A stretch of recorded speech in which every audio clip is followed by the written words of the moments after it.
ಈ ಗಾಡಿನ ನೀವು ಬೆಳಗ್ಗೆ ಹೊತ್ತು ಒಂದು 2 ವೀಲರ್ ಥರ ಯೂಸ್ ಮಾಡಿಕೊಂಡು ಸ್ವಿಗ್ಗಿ ಮಾಡ್ಬೋದು. ಹಾಗೆ ಮಧ್ಯಾಹ್ನದ ಹೊತ್ತು ಬೇಕಾದರೆ ನೀವು 3 ವೀಲರ್ ಥರ ಯೂಸ್ ಮಾಡಿಕೊಂಡು ಕಾಮರ್ಸ್ ಡೆಲಿವರಿ ಅಥವಾ ಟೊಮೊಟೊ ಅಥವಾ ಈರುಳ್ಳಿ ಡೆಲಿವರಿ ಕೂಡ ಮಾಡ್ಬೋದು. ಯಾವ ಥರ ಅಂತ ಯೋಚನೆ ಮಾಡ್ತಾ ಇದ್ದೀರಾ? ಇದು ವರ್ಲ್ಡ್ನ ಮೊಟ್ಟ ಮೊದಲ 2 ವೀಲರ್ ಕಮ್ 3 ವೀಲರ್ ಎರಡೂ ಥರ ಟ್ರಾನ್ಸ್ಫಾರ್ಮ್ ಆಗುತ್ತಿದ್ದು. ಇದು ಬಂದು ಹೀರೋದವರ ಒಂದು ಸಬ್ ಬ್ರ್ಯಾಂಡು, ಅಂದರೆ ಸರ್ಜ್ ಅನ್ನುವಂತಹ ಒಂದು ಕಂಪನಿ ಮಾಡಿರುವಂತಹ ಒಂದು ಇನೋವೇಷನು. ಇದು ಬಂದು ವರ್ಲ್ಡಲ್ಲೇ ಫಸ್ಟು 2 ವೀಲರ್ ಕಮ್ 3 ವೀಲರ್ ಅಂತ ಹೇಳ್ಬೋದು. ನೋಡ್ತಿದ್ದೀರಾ, ಇದು ಕಂಪ್ಲೀಟ್ ಟ್ರಾನ್ಸ್ಫಾರ್ಮ್ ಆಗುತ್ತೆ. ಬೆಳಗ್ಗೆ ಹೊತ್ತು ಬೇಕಾದ್ರೆ 3 ವೀಲರ್ ಥರ ಯೂಸ್ ಮಾಡ್ಕೋಬೋದು. ಅದಾದ ನಂತರ ಮಧ್ಯಾಹ್ನ ಮನೆಗೆ ಹೋದ್ಮೇಲೆ ನಿಮ್ಮ ಪರ್ಸ್ನಲ್ ಯೂಸಿಗೆ ಬೇಕಾದರೆ ನೀವು 2 ವೀಲರ್ನ ಯೂಸ್ ಮಾಡ್ಕೋಬೋದು.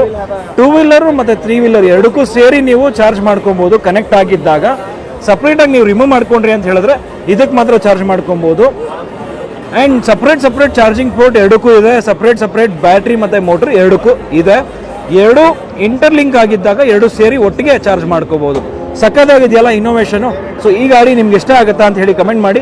ಇದು ಬಂದು ನಮ್ಮ ಆಟೋ ಡ್ರೈವರ್ಸ್ಗೆ ನೆಕ್ಸ್ಟ್ ಏನಾದರೂ ಇದೇ ಥರ ಒಂದು ವೆಹಿಕಲ್ ಬಿಟ್ಬಿಟ್ರೆ ಆಟೋ ಕಮ್ 2 ವೀಲರು ತುಂಬ ಹೆಲ್ಪ್ ಆಗುತ್ತೆ. ನೈಟ್ ಬೇಕಾದರೆ ಅವ್ರು 2 ವೀಲರು ಮನೆಗೆ ತಗೊಳ್ಳುವಂತಹ ಅವಶ್ಯಕತೆ ಇಲ್ಲ. ಇದೇ ಒಂದು ಪರ್ಸನಲ್ 2 ವೀಲರ್ ಆಗಿ ಯೂಸ್ ಮಾಡ್ಕೋಬೋದು.